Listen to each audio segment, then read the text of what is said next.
ठीक है। मतलब अगर कोई कमेंट वगैरह करेगा तो वो आपको दिखेगा। पेट्रोल चालू कर दिया।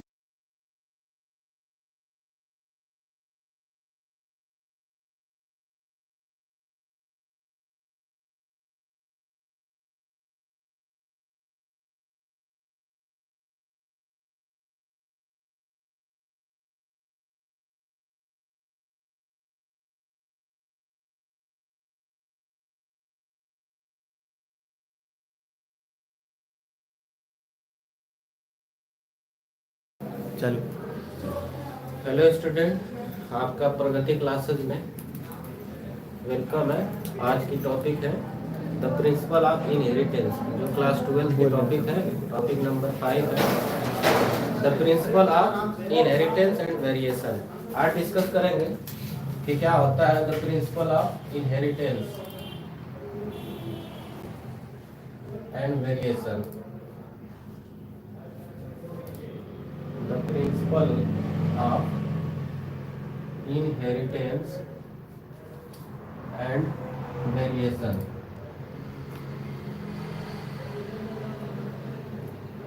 ये क्लास 12 के बच्चों के लिए टॉपिक है। गुरु जी थोड़ा नीचे से लिखिए। टॉपिक नंबर है 5 और बोर्ड के एग्जाम में और नीट के एग्जाम में इससे क्वेश्चन बहुत सारे आते हैं। आज डिस्कशन करेंगे कि प्रिंसिपल क्या होता है इनहेरिटेंस एंड वेरिएशन का। तो प्रिंसिपल ऑफ इनहेरिटेंस और वेरिएशन को डील करने के लिए एक शब्द का इस्तेमाल किया गया जिसका शब्द का नाम होता है जेनेटिक्स। जेनेटिक्स यानी हिंदी में बोलते हैं इसको अनुवांशिक। अनुवांशिक जीव विज्ञान की वह शाखा होती है जिसके अंतर्गत हम लोग डील करते हैं इनहेरिटेंस एंड वेरिएशन को।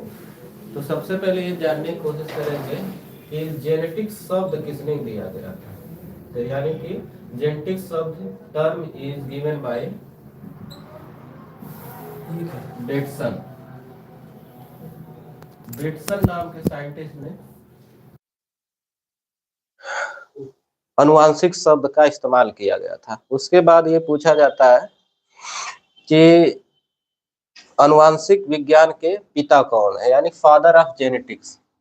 इसको भी आप लोग मेंशन कर लीजिएगा क्योंकि बोर्ड के एग्जाम में और नीट के एग्जाम में या कॉम्पिटिटिव एग्जाम में पूछा ही जाता है कि फादर ऑफ जेनेटिक्स कौन है।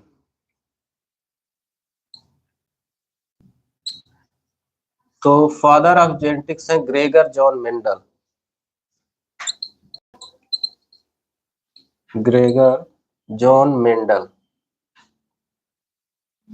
जिनका जन्म 1822 में हुआ था और डेथ उनका हुआ था 1884 में।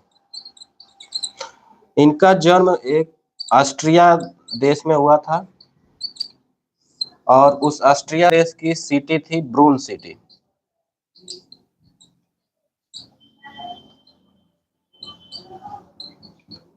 इनका एक्सपेरिमेंट जो हुआ था, एक्सपेरिमेंट इन्होंने गार्डन पी के ऊपर किया था। गार्डन पी इन्होंने एक्सपेरिमेंट कितने इयर्स तक किया था? तो एक्सपेरिमेंट पीरियड जो था 7 ईयर का था।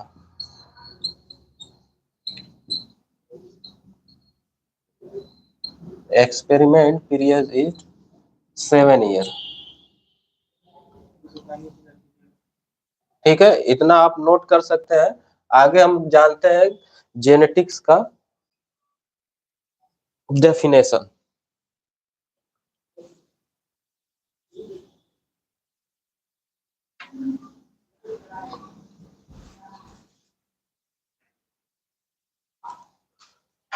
जेनेटिक्स का डेफिनेशन होता है it is branch of biology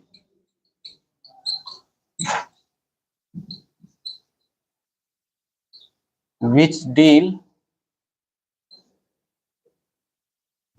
with inheritance and variation, जिसके अंदर अनुवांशिक के अंदर हम लोग डील करते हैं इनहेरिटेंस एंड वेरिएशन को। अब सबसे पहले जानेंगे कि इनहेरिटेंस क्या होता है।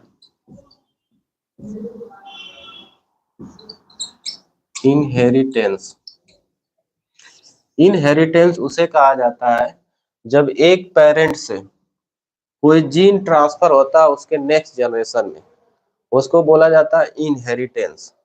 ठीक है, इनहेरिटेंस का मतलब होता है कि कोई कैरेक्टर ट्रांसफर हो, यानी कि एनी ऑफ द स्पीसीज, इस धरती पे जितने भी ऑर्गेनिज्म हैं उनके अंदर इनहेरिटेंस जरूर होता है, यानी कि कैरेक्टर का ट्रांसफर होना ही इनहेरिटेंस कहलाता है। यानी हम लोग बोल सकते हैं इनहेरिटेंस में कि it is process of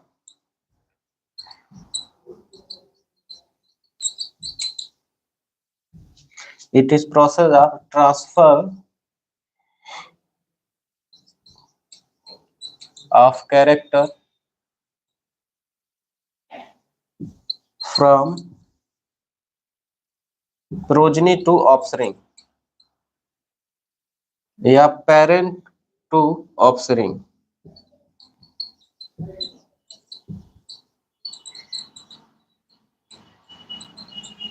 parents to offspring यानी कि ह्यूमन बॉडी का जो कैरेक्टर होता है यानी लक्षण, वो उनके आने वाली जनरेशन को ट्रांसफर हो जाना ही इनहेरिटेंस कहलाता है। कोई भी कैरेक्टर हो, व्यक्ति का हाइट हो, कलर हो, उसके बिहेवियर्स हो, ये सब कैरेक्टर के रूप में होते हैं जो कि ट्रांसफर होते हैं उनके माता पिता से उनके बच्चों में। ऑफस्प्रिंग का मतलब होता है उनके बच्चे। ठीक है, अब हम लोग इसके अंदर एक और चीज डील करेंगे, वेरिएशन। वेरिएशन क्या चीज होता है, तो दूसरी लाइन में उसको हम लोग मेंशन कर लेते हैं वेरिएशन को। वेरिएशन शब्द जो होता है पेरेंट से ऑफस्प्रिंग के बीच में डिफरेंसेस का होता है, कि उनके बीच में क्या डिफरेंसेस आते हैं। ठीक है, वेरिएशन का मतलब होता है बदलाव या परिवर्तन। वेरिएशन का मतलब होता है परिवर्तन, यानी पेरेंट से ऑफस्प्रिंग के बीच में परिवर्तन होना ही वेरिएशन कहलाता है। और वेरिएशन इसके अंदर बोल सकते हैं, वेरिएशन का मतलब होता है कि विच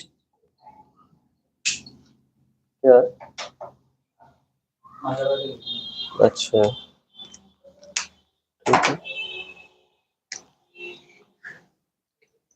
ठीक है, विच प्रोजनी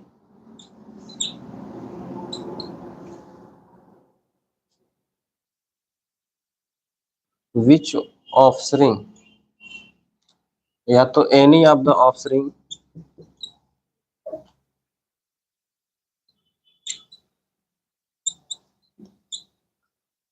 डिफरेंस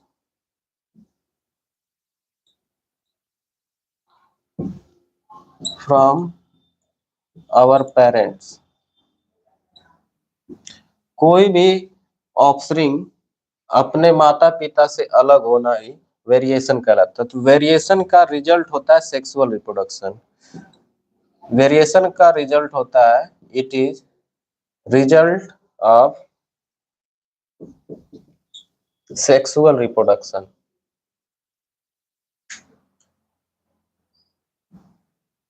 यानी कि जो वेरिएशन होता है ये सिर्फ सेक्सुअल रिप्रोडक्शन में होता है, न कि असेक्सुअल रिप्रोडक्शन में होता है। और ये वेरिएशन के वजह से इवोल्यूशन का डेवलपमेंट होता है। यानी कि किसी भी ऑर्गेनिज्म में अगर इवोल्यूशन हुआ है तो वेरिएशन के वजह से हुआ है, यानी सेक्सुअल रिप्रोडक्शन होता गया और वेरिएशन होता गया। तो यानी कि evolution is evolve due to variation, यानी कि वेरिएशन के कारण ही इवोल्यूशन इवॉल्व हुआ है। तो इतना सब कुछ आता है जेनेटिक्स के अंदर। ठीक है, इसको सर इतना ही आज रहने देते हैं। ठीक है, इसको आप डाल के देखिएगा, इतना हम लोग नेक्स्ट दिन ट्राई करेंगे। ठीक है,